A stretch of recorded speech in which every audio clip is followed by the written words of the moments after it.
What's up? It's Mike Finoia from Comes a Time, letting you know that Oteil and I are going to be bringing the podcast to Patreon. Each week, we are going to provide members with a bonus episode.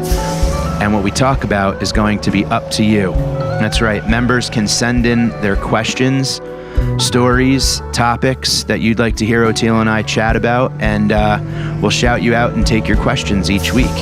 You got to make it a good question, though. If it's what's your favorite Dead song, we might skip that one. So do better. We have faith in you. Head to patreon.com/comesatimepod and get on the bus.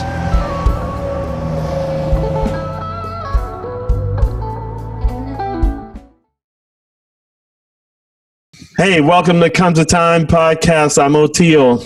And I'm Mike. And today on the pod, Oteil has his new chair, and we have Ronny Chieng, the international sensation, such an unbelievable comic, sharp writer, hard worker, good friend. And he joins us for, went super quick. I mean, this one was like, it blew by. And I felt like he kind of interviewed us a little bit. He did. He was like, I want to talk about more music. Yeah. Isn't it interesting, though, sometimes, like, this is a perfect example of, like, the world that we live in, like the Dead community and the jam scene and the living for live music kind of way that we operate. Not everyone does it. And, like, I rarely talk to people who don't. And then it's like, wait, so I don't really understand, like, what's Shakedown again? And it's like, oh my God. I can't believe it reminds me of when we went to India to pick up our daughter. You know, some places, the smaller towns were crazy, and we had to go get some form, the DS 365-14 or whatever, right? And so we get there, and it's like a government building, but that's not where we go. It's this, like, shakedown street outside the government, but there's just like farm animals and tents, and then there's this guy with like a dilapidated printer, a dilapidated scanner, and a dilapidated laptop, and that's the guy that's going to give us the form. And so the lady taking us around, I knew, said, "This is probably a little weird for you, isn't it?" And I was like, "No, it's not weird." Yeah. You know, so I tried to explain Shakedown Street to her, and she had just come from America. I was like, "This is exactly like my whole life, actually." Yeah. And then a guy rolls by on a cooler on a skateboard selling 2 for $10 beers. A three-legged dog goes by. I'm like, we got this. Catching a frisbee that was never thrown. Dude, your chair. You look like a villain, or like a, I don't know. It's so kick-ass. Show us that chair. That's so neat. It's my a good buddy of mine gave me this for my birthday. Yeah, dude. And my studio I got some studio space now. I'm not going to show you all of it till I get my drum set up. In that chair, you look like you're always going 100 miles an hour. It's kick-ass, dude. I love it. You look like you have lumbar support and upper shoulder, like. And you can actually go to sleep in this thing if you want. Nice. So when I start telling stories, you could just zonk. Ronny's the shit, and again, this is someone who I would love to have back, because we need to start making these podcasts longer, Oteil, because we barely scratch the surface, you know. I know you have to go to the bathroom usually after about an hour or so, but I know. Just go to the bathroom and come back. We'll just keep going. Why do I piss? Am I at that point already? Do you not have to piss all the time? I have to piss like every hour. I go like right before we start. Yeah, but I don't know. Maybe I'm sure it would happen. It's probably like an hour 15, hour 30 for me, and it's an hour for you. I think it's my stupid stool that I'm sitting on. Maybe if I had a better chair that cradled my bladder, I would be able to go longer without peeing. Actually, I have a pee bottle and a tube right here. This is like the last thing we've ever done. I'm peeing right now. It was great to catch up with Ronny. He's someone who I always loved seeing in the city doing shows, and we hope you guys love it. And as always, if you're loving our podcast, then you'll love all of our brethren and sister, and is it sister and brother and sister podcasts on the Osiris Network. We've got so many amazing shows, and you should check them out at osirispod.com. And if you are enjoying Comes a Time, you should give us a 5-star rating and a review, and tell your friends and your family, and keep in touch with us. And we're doing Patreon episodes each week too, so you could come chat with us and ask us what you'd like us to answer and talk about. So you can go to patreon.com/comesatimepod and get on the bus. So enjoy Ronnie. Oteil, enjoy your chair. I'm going to enjoy peeing. You guys have a good one. Peace. Comes a time when the blind man takes your hand, says, don't you see? What's up, everybody? Welcome back. We've got the great, my pal, Ronny Chang. How you doing, bud? Hey, I'm good, man. Thanks for having me on. Good to see you guys. Yeah, man. So happy to see you. You're back in the Apple, huh? You're in New York City. Yes, sir. Was away for 5 months, give or take 5 months. Not entirely by choice, but I think I really lucked out, and I kind of skipped the worst parts of what was happening. And I'm back in New York right now, and I gotta say, I mean, I don't know if I'm being naive, but the vibe is pretty cool. You know, it's much better than I thought it would be.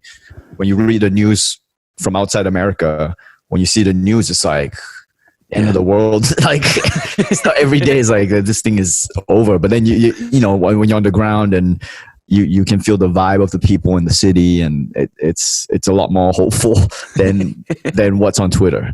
So well, of course, everything.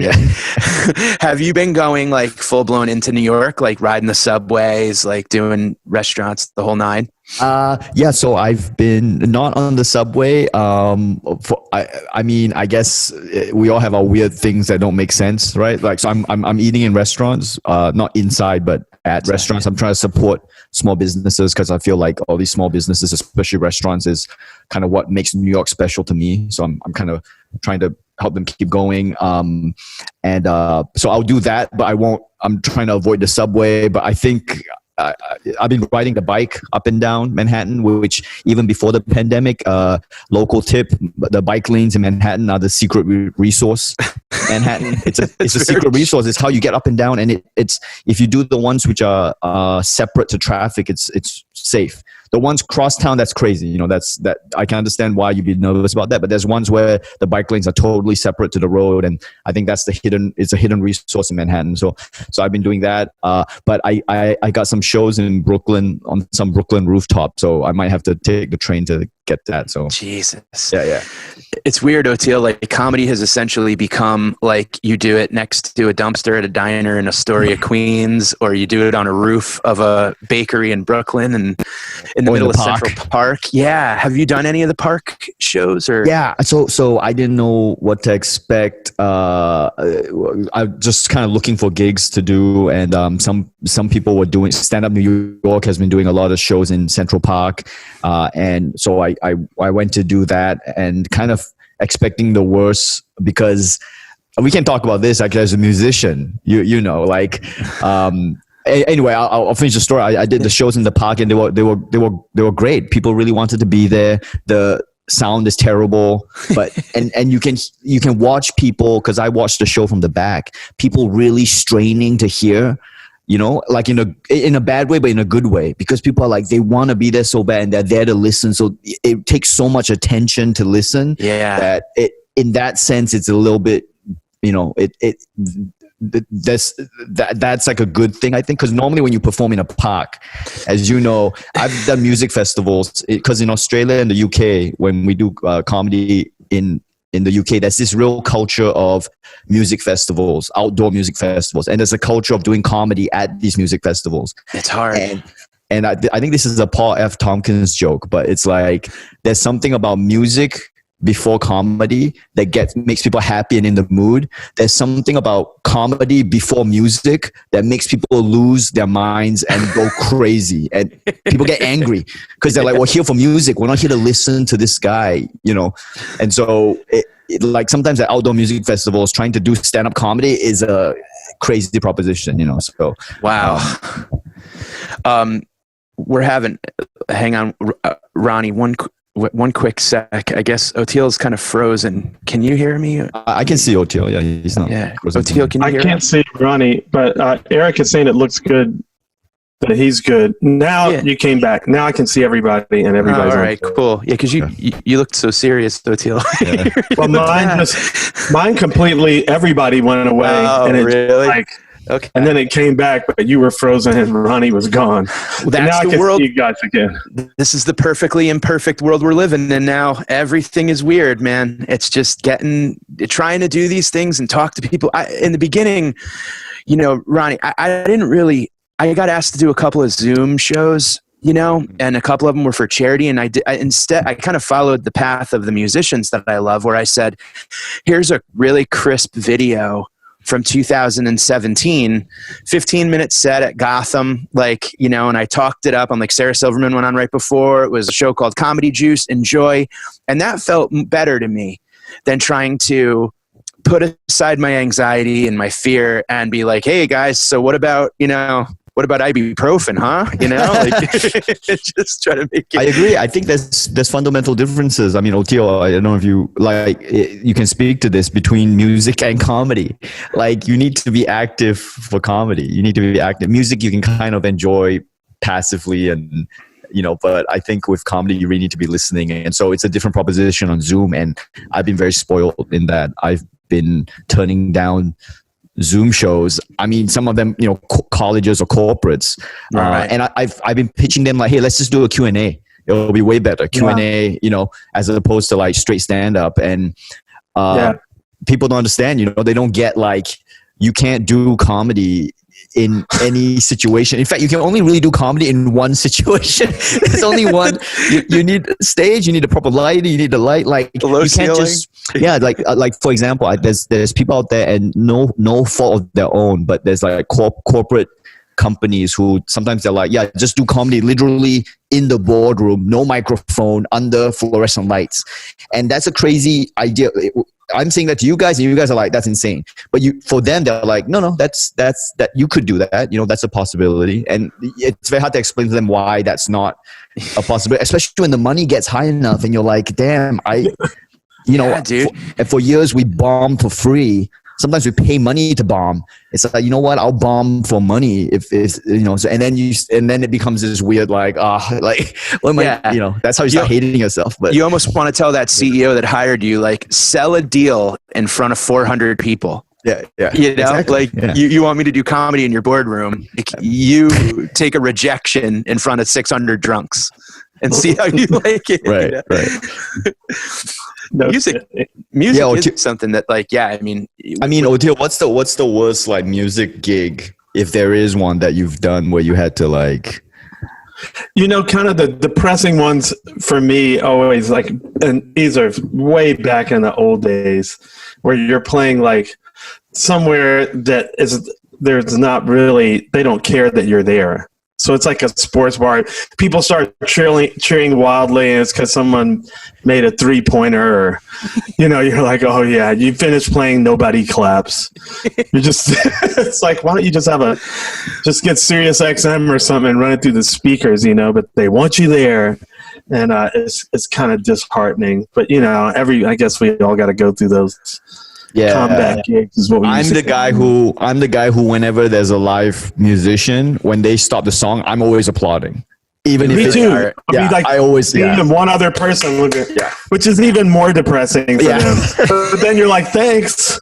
And then that musician's coming up to you after the show and talking, and it's like, listen, I was cool supporting you, but I don't want to talk to you. Well, we were talking earlier, Ronnie, just about how like the going for it. And how like when the time comes to I'm putting all in, I'm going for it. One thing that's cool about Ronnie that I love so much, we'd always run into each other at the clubs, and he would always, just like applauding that musician, he would always ask me like, how's everything with you and your wife? Are you guys doing okay? Because he knew we lived separate. So like when comedy started for me, I had to like go all in. And she went all in on her career. And I explained one day hanging out at the cellar to Ronnie just that like we were living separate, supporting each other, seeing each other when we can. And I mean, years later, every time I'd see you, dude, you're like, how is everything with your wife? How's everything with your wife? Because you got it. You kind of went through the exact same thing. Yeah. I went through the exact same thing. I think, as long as you're a live performer, I think you'll always go through that still. I mean, I think I'm lucky that I feel like success in comedy for me just meant being able to control my own schedule. If I was able to control my schedule, I felt like I made it, like in the sense of like, I don't have to be on the road for 2 weeks at a time. I can do a weekend and come back. For me, that was the measure of making it, right? And so I feel like I've always worked towards that. Being able to do a venue and come back for a weekend just because of that. Because me and my wife, when you're starting out and you're hitting the road really hard, and even when you're not hitting the road, you're out at night, So we all get it. Live performers, our hours are completely mixed up. And you told me about it, and so I would ask, but I always felt weird because I felt like it was such a private thing. I didn't know whether I was like prying, but yet I knew if anything would be on your mind, it would be that. You know what I mean? That would be the biggest thing on your. If anything was troubling you, I feel like that would be the thing troubling you. So it was like weird to like bring it up, and I'm glad you didn't think I was like prying. No. I was trying also not trying to be like all gossipy about it. Like, hey, so what's the deal? It's like, yo, is everyone okay? Like, and with guys as well, it's like you don't even need to. You can either just say like, yeah, it's this, and then we don't even need to ask. You know what I mean? Or it's like, totally, dude. We don't need to ask any more details. We go, oh, okay, I get it. Just a look Yeah, is enough sometimes. Yeah. On the contrary, I kind of was like, I think I always said thank you because I was happy that you were asking. I love that. I mean, there's so much when you're at a comedy club. There's so much hollow conversation that you're having with so many people. What have you done lately? Who have you signed with? What are you pitching? And you're like, you seek me out and you go, how's everything with your wife? And I'm like, cool, man, we're having a real conversation. Wow, we're two actual humans here, Yeah, it could go. You could see how that could go either way. If I ask, so what's going on, you guys? And I get it because you guys were staying separate places. I mean, Oteil, I don't know, you were like you on the road as well a lot, and did you manage to? God. Yeah. I mean, at this point, I'm like you, where it's like I'm home more than I'm gone, or I can have a lot more freedom to choose, and my kids are really young, so I want to be home a lot more, but it's rough. They should do, they talk about basketball wives and all that stuff. They should do musicians and comedians' wives. 'Cause it's a hard thing. I imagine a lot of people are having a hard time now actually being together all the time. No, but might suck for some of them. Yeah, I mean, I don't know how you guys were feeling. Mike was telling me that essentially that when this happened, it was almost like a blessing in terms of the relationship. Staying together, right? Like having to stay together for a while. Well, yeah, I mean, and it was this thing where it like automatically we switched roles where like I was out all the time and she was home. She was working her ass off since the minute I've met her. But now I'm home all the time and she's literally going to war every day. And like, she doesn't know, like the hospital just kept getting more and more filled and I'm home and I'm trying my best to like hide my anxieties and be cool and make sure that there's food ready when she comes home and all that. And like, I became the homemaker kind of, sort of. I did an awful job, but it was still just this thing of like the roles changed. And now that things are a little bit calmer and we're both kind of used to this new way of living, we're spending time. It's like we're dating again. Like I'm sitting down by we build a fire and we're talking about like just stuff about our childhood and high school and exes and fun stories and our first jobs. And it's really neat. Like, I think that might be one of the good things that happened about all this was it forced us to just kind of look around at the people that we love and be like, oh yeah, that's why I love you. Yeah. Oteil, were you like on tour and you had to stop the tour when the pandemic broke? No, we did have one show which happened in New York the day that they declared it the epicenter, and a bunch of us got sick at that show. And Madison after we Square went Garden. back home, but I did have a tour coming up, and that was canceled. And then the whole rest of the year, like this was set to be my biggest year, and but it's happening for everybody. So Yeah, I mean, just, I can relate because I had a big tour planned, and I'm coming off a Netflix special that I felt like from the social media response I got, I felt like my special kind of moved the needle a little bit. So I felt like I was gonna draw a bit more, and the ticket sales were showing that, and then I had to kind of cancel the whole thing. Well, I moved it to next year, but I don't know. I just something about like I don't know. I wasn't that upset about it. I don't know why. Maybe it's because I feel like I released the album I wanted to release, and I said what I wanted to say, and I'm glad I got it out there just before the pandemic. And so I don't know, maybe that mentality of that, like it's a Seinfeld thing of like he was always like leave them wanting more. And so I think I was in a position where I felt like I could build the anticipation by postponing things as opposed to like destroying my momentum, or maybe a little bit of both. I don't know. But I was in my head, I was a little bit like, okay, well, and that idea of like comedy kind of shutting down in this thing. I can't speak to music, but comedy kind of shutting down. In my head, I'm a bit like, I know a lot of people's livelihoods were affected, and that's obviously horrible. But in terms of culturally, I feel like, yeah, I think there was too much. I think let it slow down, let people miss it, give people a chance to miss it. If the businesses can survive, and I know the club owners, so I don't want to be insulting them because their livelihoods are literally at stake. They put their necks on the line to open these clubs. But culturally, I feel like let them miss it, let them see how it is without it, and I can tell. I did the shows in the park, and like I said, I can tell, man, people coming out desperate for it. We're in the park, like risking death in this park with bad sound systems, and people were like straining, and there's like planes flying overhead, and there's dogs and babies, and people are like, shut up. I telling the dogs to shut up because they can't hear like as opposed to before in New York, it was like 10, 20 shows a night, and lines around the corner. Yeah. So we needed a reset, didn't we? I mean, not this kind where, because I know, like you say, so many people are hurting, but it was not natural what was going on. It was imbalanced, Yeah, I don't know. I like to know what musicians are feeling, but Mike, I mean, did you feel compared to, let's say 15 years ago, if you compare comedy, the way comedy careers work in America, show business comedy, let's just say comedy, let's talk about comedy. Like, do you feel like it was like, since it's been going pretty insane the last 5 years in terms of like, I'm lucky I work on this TV show, and then you would go do a show at stand up at night. You do multiple shows a night. On weekends, you tour stand up. And then every other minute of the day, you're trying to come up with some Instagram content, some podcast, writing some bullshit. Like it was like, oh my God, this is exhausting. Yeah. And what I want to ask from you is do you feel do you feel that changed in the last 15 years, or what, even 15 years ago before Instagram, do you feel like everyone was kind of hustling 24/7 like this?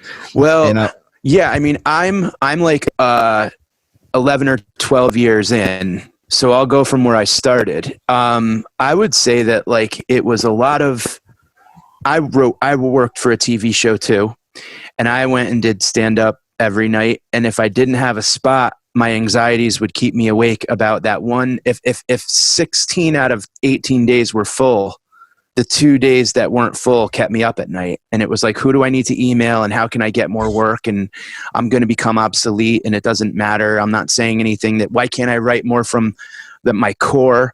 And then I'm trying to force it, and it's not what I want it to be. But then when I'm finally able to just let myself be what I want, it kept getting worse and worse. It kept getting like, those cartoons where like the legs are going and you can't stop yourself and you're just going down an oil, like a slick street. It's kind of what it felt like. And when this ended, when Corona started, I personally felt like my body saying thank you, and my brain being like, this is awesome. We're going to bed at 9 o'clock. Like, we're just relaxing and not create, like constantly looking at what to create, what aren't I doing.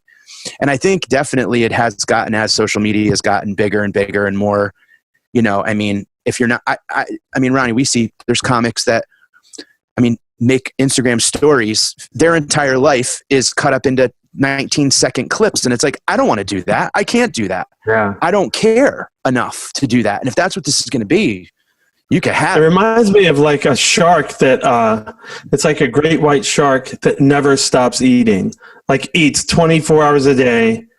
It doesn't even shit. It's just, it's like, you don't have a meal and then stop. And then you do something and have a meal. It's just like constant, and it's not natural. Yeah. Not. And do you feel music has become like that too, in terms Music's of? been like that, like, especially the scene we're on, where it's kind of, the Allman Brothers band, the motto was "The road goes on forever," and I was like, no, the hell it doesn't, because I got a 2-year-old and a 5-year-old, and I don't want to miss it all. Like, stop. Like, the road should start. You inhale and then you exhale. You don't inhale your whole life. It's just crazy. So I really have, I've been trying to push it this way. And it's funny because now I thought, man, I would retire if I had the money. And now I'm like, no, I'd still play. But you choose your gigs. Love of the game. Gigs. Yeah. It's love of the game. Yeah, but I've been playing since I was 5, and I've been on the road since I was 19, and I'm 55. So, it'd be nice to just stop. It's like, well, I got to stop. And now I'm like, you know what? I don't miss the road, but I miss playing with people. Yeah, which is why all these stand-up shows are popping up in parks and rooftops. Is because you just miss the game. Like, I did a show at a drive-in in Cape Cod with 430 cars full of people, and they tuned into like an AM station. I was talking to Oteil on the way up and the way back, and I'm just like, I don't know what the hell I'm gonna do. You need people sitting arm's distance. Yeah. Remember, you used to have to squeeze through the front row to get to the cellar stage, Ronnie. And you could reach out and touch the person in the front row. Now there's SUVs and minivans as far as I could see, and I don't hear them, but I'm doing it because it's like that just hearing myself and feeling myself do it. But you went from internationally, you started stand up in Australia, right? Yeah, I started in Australia, which is also why when I lived in Australia for 10 years. I went to university in Australia. My wife is from Australia. So which is why when over the last 5 months when I was stuck in Australia, it was like being at home. So it wasn't a big deal. But yeah, I started in Australia, and same thing Australia, gigs shut down, but not like New York, in the sense that New York is, we're talking 20 shows a night every night that got shut down, whereas Melbourne, like maybe one show a night, maybe, so the scales are a lot different, and I'm not sure if you guys have been to Australia before. Yeah, I have. I have not. I'm dying to. Where did you go, Oteil? We used to play this festival. Where was it? Is it Brisbane? There was a festival. Falls Festival? We did. I can't remember. So many tours, international travel in this country. I don't remember it. It's all like a blur. Sure. But I'm pretty sure we played Sydney, and I'm pretty sure we played Melbourne. Right. But there was some festival, and I remember because there was like between where we were staying in the festival, or somewhere around it, we heard about these people that like live totally off the grid, and like they grew all this pot, and they have this little, I guess it's kind of like Nimbin. A commune somewhere. Nimbin. That's Nimbin. Yeah. New South Wales. So I was like, man, can we stop by there? Yeah, you stop by there, and it sounds good, and then you stop by there, and it's kind of a little bit sad. Yeah. Ratty. I don't know how you felt about it, but I was. I know. No, I've never been, but Shakedown Street in Grateful Dead land can get pretty ratty. So Shakedown Street is when you go to a Grateful Dead parking lot, the fans take over the parking lot, and we make one main road where all of the vendors and all of the cooks and all of the drugs are dealt, and people meet up, and it's like it all just kind of organically occurs just Right. in every single parking lot at every venue they play. Right. It just, the first people get out, they lay out tarps, they pull out the jewelry and the t-shirts, and it's this roving community of gypsies. And it's kind of like, you know, going to a concert, half the experience is the parking lot. Right. You know? That's so intense for me. Like, because I love music like any normal human, but I'm very much out of the music scene. So stuff like that, like the Juggalo scene or the Grateful Dead scene or the Fish scene, like these bands that have these like communities behind them, you know. For me, I mean, that's that's so foreign to me, you know. It's where I live. That's where you live, yeah. I think that's what America is going to turn into soon. There's no jobs anywhere. The entire country's going to be shaken down street. I know. Yeah, I mean, that's pretty basically what MAGA rally is right now. But did you do you know if like Juggalos and like Deadheads, do they fight, or like no, there's no fighting really. It's so Juggalos. Teal, do you know that's the Insane Clown Posse guys? I don't know. That's the name of Insane Clown Posse fans, and there's one guy who did an anthropological study and wrote a book comparing Fish fans and Juggalos, and it's kind of like Juggalos have wooks. kind of sorta. I think they're I don't know much about it, but there's these like so they follow the band, and it's this weird, you know, kind of community thing. And but the Dead and Fish scene, which is what we're, you know, intrinsically part of here, and Oteil's in the Dead. It's just become this kind of thing that like every couple months or every couple weeks, or if you can go to 1 or 2 shows a year, you can do all of them. It's going home. It's like the home away from home, where it's like you forget about politics, and you forget about, you know, the bullshit at home with your family, whatever, and you just kind of get in there and you see your people, and there's support for sober fans that want to stay sober. There's support for women. Yep. Like education about like women's rights. There's head count there to help with signing people up to register to vote. So it's kind of like the music is really like, I don't know, a half of the event, you know, and you try to get there as early as possible. And I mean, I've met so many, Oteil has, I mean, as a member of the band, you've obviously had so much probably correspondence and wanted or otherwise with fans, right, that have reached out. I mean, I engage more. I think my wife thinks I'm crazy for engaging so much with fans, like on DMs or just in comments sections or whatever. And but you know, I try to balance it because I don't want to live online, but the fans are so much friendlier. Like there's so much cooler, and I really I wish comedy was like that. There's something crazy about drugs. The fans in comedy are probably drunk, and not that ours aren't, but you know, they're more tilted toward the mind expanding, transcendent stuff. Drugs. So it's kind of a different mindset, you know. I don't know. Yeah, I wish I knew more about what it was like as a musician to get fans. I can't speak to that, but with comedy, I'm just speculating here. I feel like maybe it's because it's so stripped down as a performance art in terms of your just your voice, right? That I think people think, oh, anyone can do it, and so fans always come in super critical. Like, well, not always, but you know what I mean. Like the comments tend to be super critical because there's no kind of appreciation of the difficulty. Because when it's done really well, just like anything, it looks super easy. Whereas I think with musicians, I feel like you look at a guitarist or a drummer or bass player or singer, and you're like, yeah, I can't do that. So there's like this humility that comes when you interact with, you know, when you comment about it. There's immediately this humility come. I don't know. Maybe musicians feel differently. Yeah. Sometimes we get some pretty harsh, you know. It's every once in a while you have to go, why don't you fucking get up here and do it? You know, like I won't. I won't, but I always go back. We have our critics for sure, and trolls and all that. But I always go back to that Leonard Bernstein comment where he says, "I've been all over the world thousands of times, and the one thing I've never seen is a statue of a critic."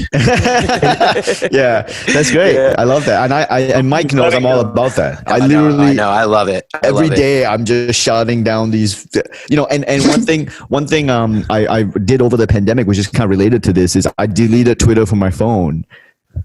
Life changing. Life changing. Just with Facebook.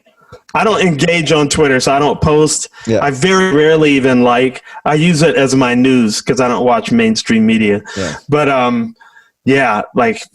Facebook, that's where I just was as soon as I cut it, everything all my boats just rose and rose and rose and rose. Yeah. And I think this is for every. Oh, sorry. Yeah, Mike. No. Go ahead. No, I was just saying, I think this is for everybody, not just performers or whoever, even everyone. If you don't take the bait of being online. And I think that's something that's very easy to say. Everyone's always everyone thinks they're tougher than they are. So they're this doesn't affect me. I don't care about this comment. I don't care. But if it affects you, I think admit that affects you and then just avoid it. Everyone's pretending to be a tough guy on the internet, and there's too much BS. And some of it is genuine people with idiotic views. Some of it is people who are trying to make you angry. Some of it is bots trying to make you angry. They're not even people. So it's and some of it's just a cry for help. Yeah, some of it's a cry for help. And unfortunately, it's so easy as humans to take the bait, right? We talk about this intelligently right now, but we could go online in the next minute, and I guarantee you we will get mad immediately, even though we know that, so that's how dangerous it is, and I think we're only starting to understand how easy it is to get hooked into that, and yeah. You're a seriously empathic person too, Ronnie. I can tell. And that's beautiful. I mean, but there's a double-edged sword to that, Right.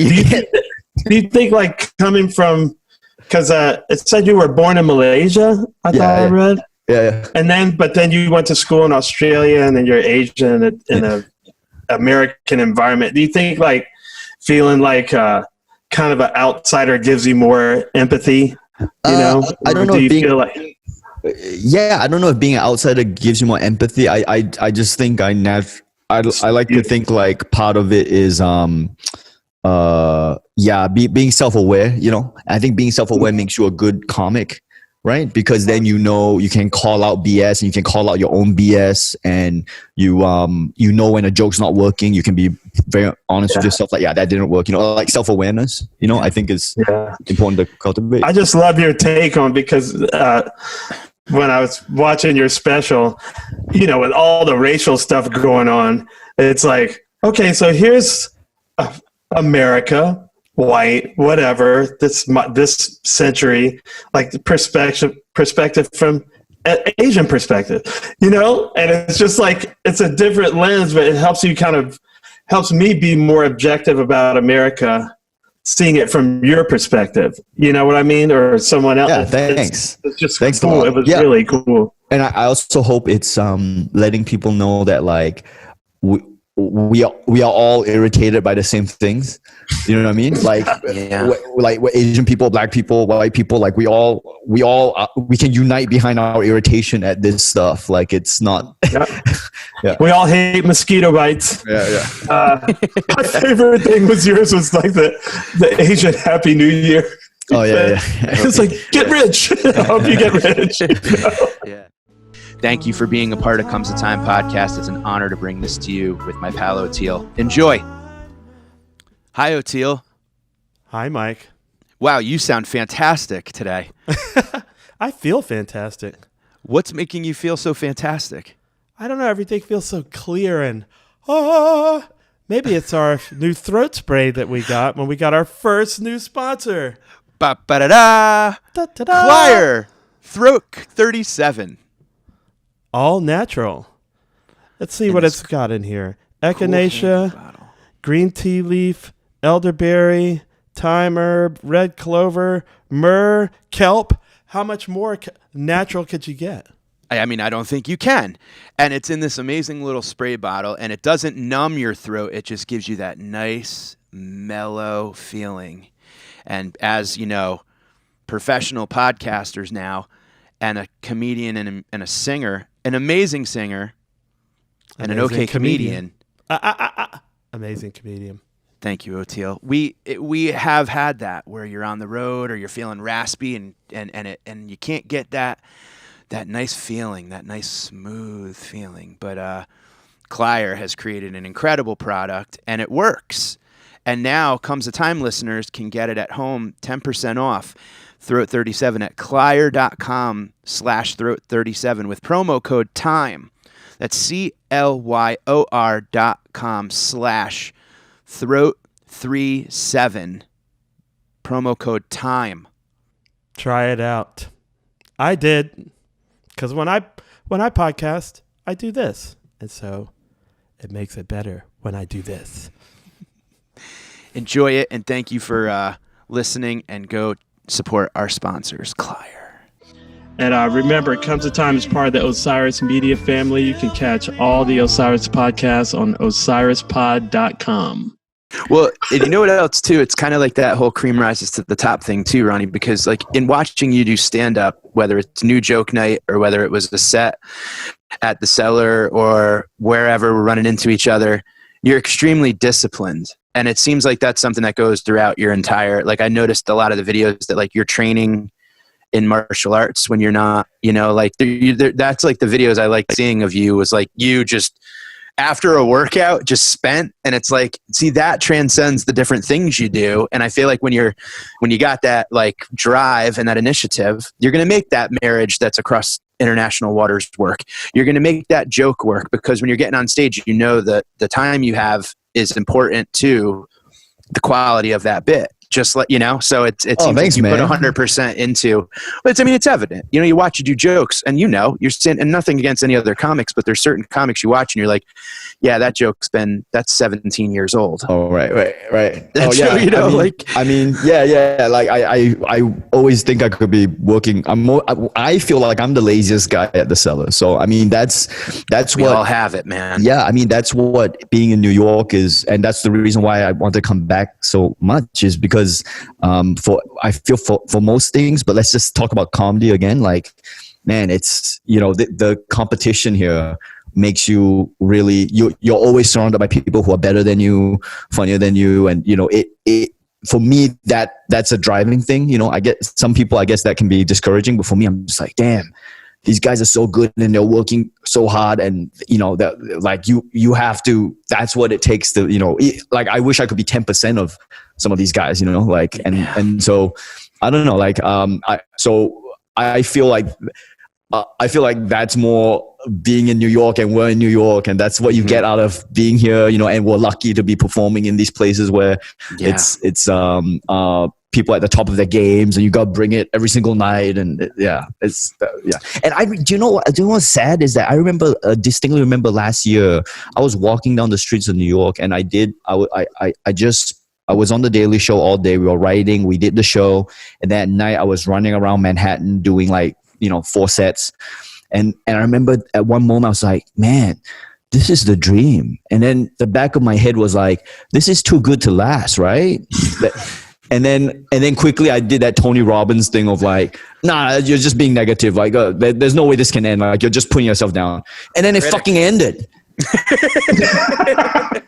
Like, how could this end, right? Like, in my head, even in your worst case scenario, like, there's always stand up. I know. But at least it ended for everybody and not just you. Ended for everybody. Yeah, so true. Because in your head, you're like, no matter what happens in your life, people die, you lose your job, there's always stand up. There's always stand up. It's the worst. That's where wrestlers go and they can't wrestle anymore. Yeah. That's where Real Housewives go and they can't Real Housewife anymore. There's always stand up. There's always stand up, and then it fucking ended. Like, it's crazy. Even the one thing, anyway.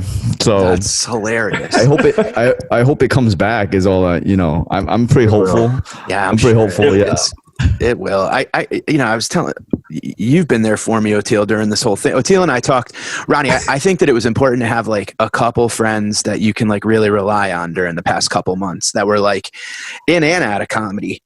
You know what I mean? And we would just talk about like, how is it being a dad during this? How's it being married to a nurse during this, whatever, and all that stuff. And I've gotten the chance to do a couple outdoor shows under like a low ceiling tent where people are like super stoked to be there. And that felt wonderful, and I'm like, I'm cool with comedy being like baseball where it's only in warm weather where we take the winter off and kind of, What was it like being in another country during the pandemic? Like, did you feel, what was it like being there looking at America? Were you like, I'm never going back? No, that's the thing. Okay. So Australia handled it really well. We were in Sydney and I got a lot of gripes with Australia, but you got to give it to them. Like, they, at their core, very sensible approach to the virus, science-based policy decisions, and so they shut it down hard. And the numbers were decent, and they reopened back up, and they're still battling it. But for example, Melbourne, Australia, completely shut down right now. You can only leave your house for 1 hour, and the numbers in Melbourne, Australia are equal to New York. So that, but yet New York is like, whatever, you're not keeping us, you're not keeping us at home. But Melbourne was like, no, we'll make the hard decision. We'll shut it down. And so that's the kind of stuff they're doing in Australia. And so I was in a place where I felt relatively safe, and I was looking at the news every day, because of my job, and also because I wanted to know what the hell's going on. And it looked like America was just like on fire, just chaos. The virus, and then the protests, and then the virus keeps going, and then now actual fires. Yeah, it looked like the end of the world. And I was always going to come back, obviously. And I remember my mom just going like, my mom lives in Singapore, and she's always lived in Singapore. She's never lived in America.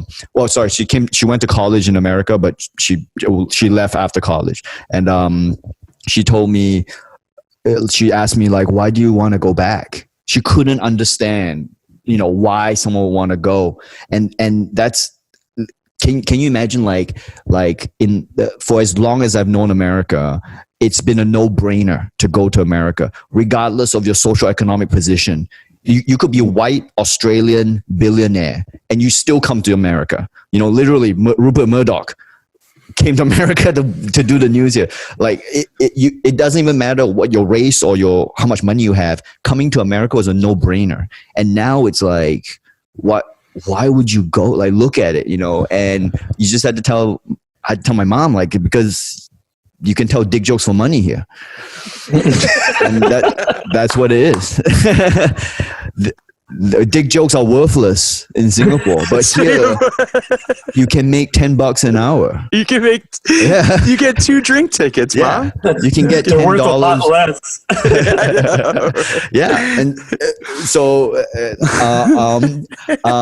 that was what I was like trying to explain to people about America. There's people who won't come. Like, literally, my relatives are like, you couldn't.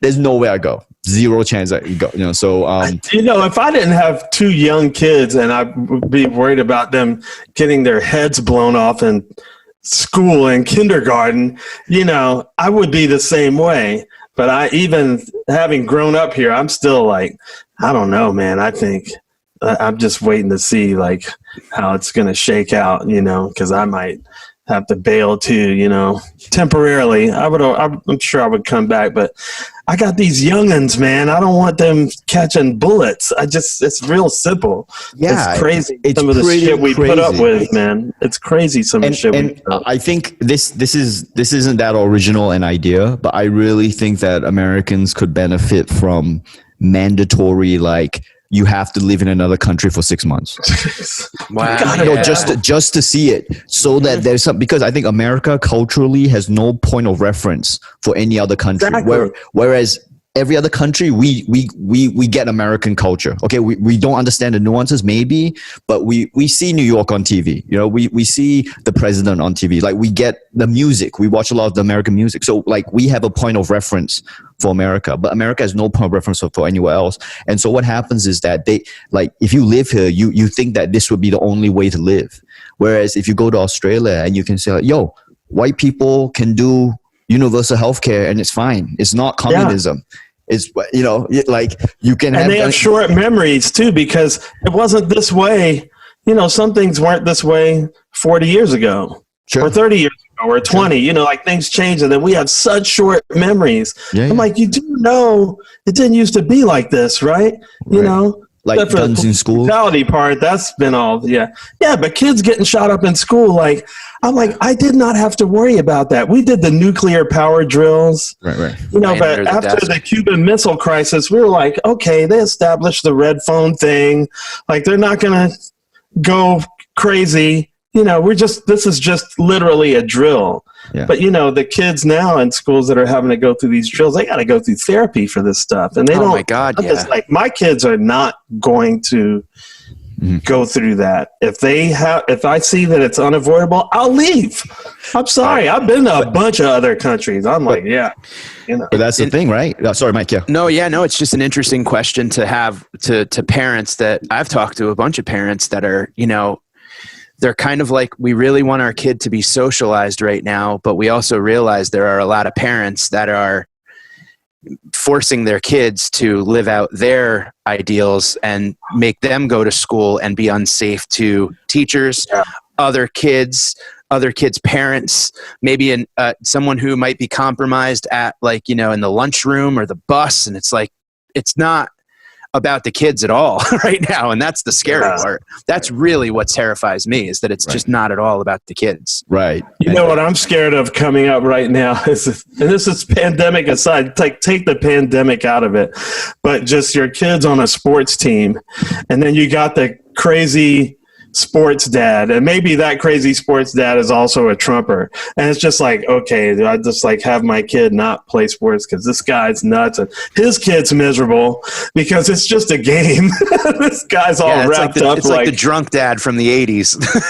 And I've seen it. Yeah, I've seen it, but it hasn't ever been my kid, and I'm like, I don't know how I'm going to react when it's my kid. You know, it's so intense. It's terrifying, but that's great. I mean, I would love to have had the opportunity to. There were kids in my school who you needed to be really, really brilliant and wealthy to study abroad in my high school.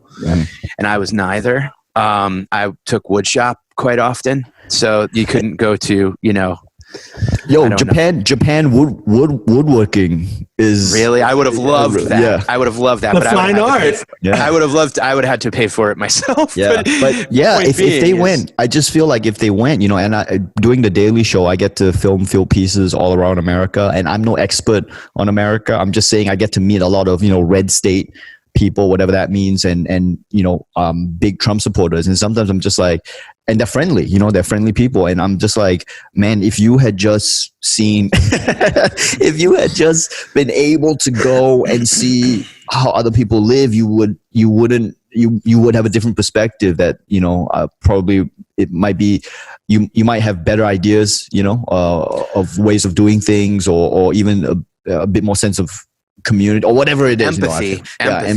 And sometimes I think that doesn't even have to be another country, Ronnie. I think it could be taking a 20-mile drive away from your neighborhood or your suburb and looking at other parts of the state you live in, because sometimes that feels like another country. You know? And it's like, just realize that the four walls that you live in isn't everything. For sure. And that's what Full Circle, the Grateful Dead, and the music taught me as a young kid, was that, like, we worked our asses off the first part of our summers and then got in a friend's Volkswagen bus, no bullshit, and drove and followed the music across the country. And that's where I got to see, like, oh my God, there's like other places. I didn't have that. We didn't go on vacation. We didn't have like any money or to do anything like that. So it was just, that's where I saw and met people with different accents and different whatever. So like even in America, realizing that there's other places to see is pretty important, you know? Yeah. Well, yeah, America's like 50 different countries. Like if America was Europe, it would be 50 different countries. And people don't realize, like, you know, how huge some of what we call states, they're as big as countries.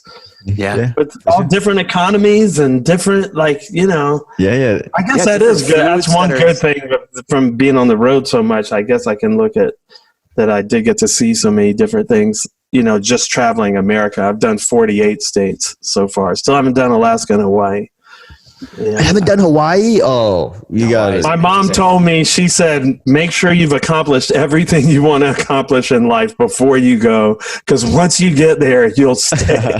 Because she lived there. My sister lived there for 8.5 years. And so. Damn, even then you didn't go. Yeah. I do want to go. Hawaii's amazing. Hawaii. I went to the Big Island. I stayed there for about 10 days, and it was just absolutely unreal. That's the only part I went to, but I like that I chose that because it had a little bit of everything. There was the mountains. You could look through the biggest telescopes and stare at galaxies far away. There was Buddha Point where you can look west and watch the sun rise and fall with a Buddha statue that was like 300 feet tall. It was just the greatest place. Hawaii. The food, the people. I like to scuba dive too, man. So, once I get there, it's a wrap, dude. Yeah. And it's also, it reminds me the weather and the way they do food and the way they build the houses remind me a lot of Malaysia. And it's still, you talk about America being big. It's like you're in Hawaii. You're like, man, I'm in the middle of the Pacific. I'm still in America. And you can get all your creature comforts there, the American creature comforts, and dude, Hawaii for me is killer. Yeah, I would love to go back. What was international traveling during COVID like? Coming back from Australia, was that bananas, Ronnie? Oh yeah, did you have to wear a mask the entire time? You have to wear a mask in the airport, and then on the plane unless you're eating, and then we went the extra mile and we put on face shields, but we took the face shields off once the plane was in the air and the air circulating, and I think the science behind it is like the airplane filters are like hospital grade whatever already before this pandemic. That's what they use. And then there's a little bit of like, well, you're rolling the dice anyway, so like you're on the plane, there's no way, if you're getting it, right? But it actually felt pretty safe because there wasn't a lot of people, so in a way it was the best experience to fly ever. Landing in JFK, imagine landing in JFK and there's no one, and it's like a private flight. So and then I'm always dealing with immigration because I'm not a US citizen, so no lines. Just like it was the honestly it was the best flying ever. Dream come true. Yeah, dream come true flying. So other than the you feel a bit like you're going overboard with the protection, but whatever, man. What people, I don't think anyone there's judging you if you the most ridiculous. I saw someone in a full on freaking like hazmat thing, like a beekeeper. Yeah, like a beekeeper plastic thing, and in my head I was like, this person must have an elderly parent that they're going back home to. You know what I mean? That's and so you know what I mean? Like everyone has a story, and so you're like, yeah, no one's judging. Whatever you want. Some people just had a mask and what. So like the thought of looking dumb doesn't apply anymore. You can't look dumb anymore, and you're just like running. Yeah. And so I flew from and the flights are there's only a few flights now. It's not like before.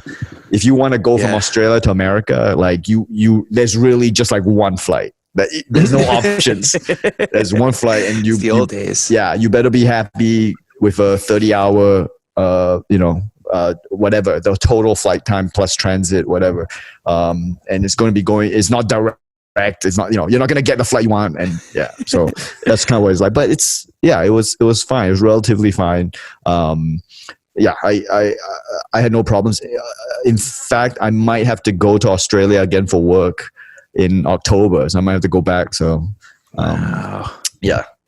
I was wondering if they would even let Americans come to Australia. Probably not from Florida, where I live. Right.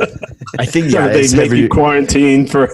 Yeah. Oh yeah, Australia 2-week quarantine, and this again speaks to. I don't want to keep talking about this pandemic stuff because I want to talk to you guys about music actually, but like Australia, mandatory 2-week hotel quarantine. The government put everyone up.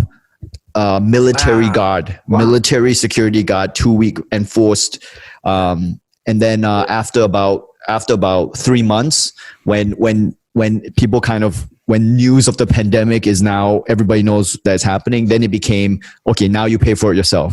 If you want to come to Australia, you have to pay for the hotel quarantine. Like it's like 3,000 Australian dollars for 2 weeks.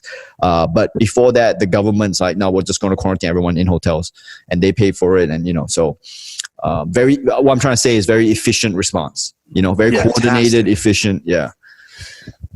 That's very incredible. much not like what we do. No, not like the. No, there's travel bans in states, and it's like I was in the Cape, and I'm driving back, and it's like apparently like Massachusetts and Rhode Island and Connecticut, New England, like this kind of northeast contingency of states has this like ban of certain states. And I knew some of the states that were on the list, and it's like, well, there goes that license plate, and there goes that license plate, and it's like there's nobody watching. Yeah, it's just a joke. The Wild West for sure, and totally the same energy that drives innovation in America, that allows us to create the iPhone, that allows us to create stand-up comedy and say whatever you want, is the same energy that makes people go like, I don't want to wear a mask if I don't have to, and the same energy in Singapore that prevents people from creating stand-up comedy is the same energy that also says, okay, I'm going to wear a mask to protect the community. So it's like pros and cons for sure. It totally is. Yeah. There's benefits to playing it safe, and there's benefits to being bold, and and that's what I ride, because it's like I'm totally bold. You take my kids out of it, I bring the Civil War on, bring it all on. I will get popcorn and Raisinets. I'll be out doing my part where I'm supposed to, and watching it on TV the other part, because just out of curiosity, But then the part where the 2-year-old and the 5-year-old wants to play it really fucking safe, Yeah. And I have to raise them up, Right.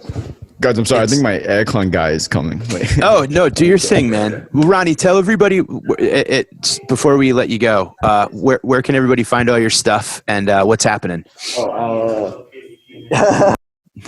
Aircon guy coming in. You can find me at Ryan Cheng on Instagram, or don't find me on Twitter. Don't go on Twitter. Just don't do it. Just go to the website, ryancheng.com, and that's where the stuff is. Yeah. All right. Well, we'll let you take care. Like, be a good host. It's not a host. So someone's coming in to fix the aircon. What's on your mask? It looks like you have like little trucks. And all right. Just little trucks. They're trying to get into the fashion scene with the mask as well. I mean, if we're gonna be wearing this, we might as well make it look good, right? Yeah. I apparently have been doing it all wrong. I had one of those neck things that you could pull up. And I guess now they're saying that's even worse than not even having one. Yeah, I saw that too. I had the same thing. Why is that? The same article. I don't know. Do you know why, Ronny? Do you know why it was somehow worse?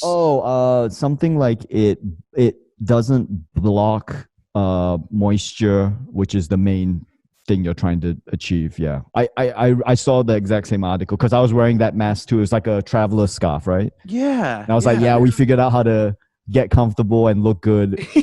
And actually, we were just making it worse. Yeah. Yeah. And when I had anxiety, I would just pull it over my whole head like a little kid. I would just hide.